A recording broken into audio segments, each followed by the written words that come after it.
Okay, the purpose of this video is to discuss stability in the context of a dynamic system. And in particular, there are several different types of stability that you can look at. In our case, we're going to look at what's called BIBO, B-I-B-O, which stands for Bounded Input, Bounded Output Stability. And the idea behind it is this. If I have a system that has an input x of t and an output y of t, this system will be BIBO stable if I can say that the absolute value of the input being less than some constant a for all t, if this implies that the absolute value of the output will be less than b for all t.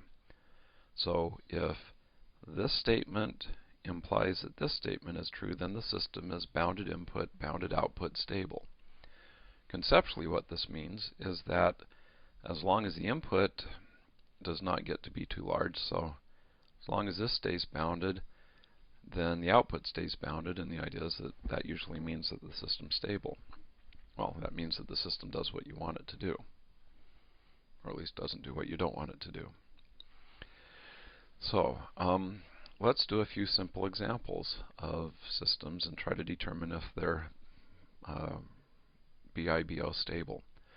So suppose we have a system where what the system does is multiply the input by a gain so that y of t is equal to some gain times x of t.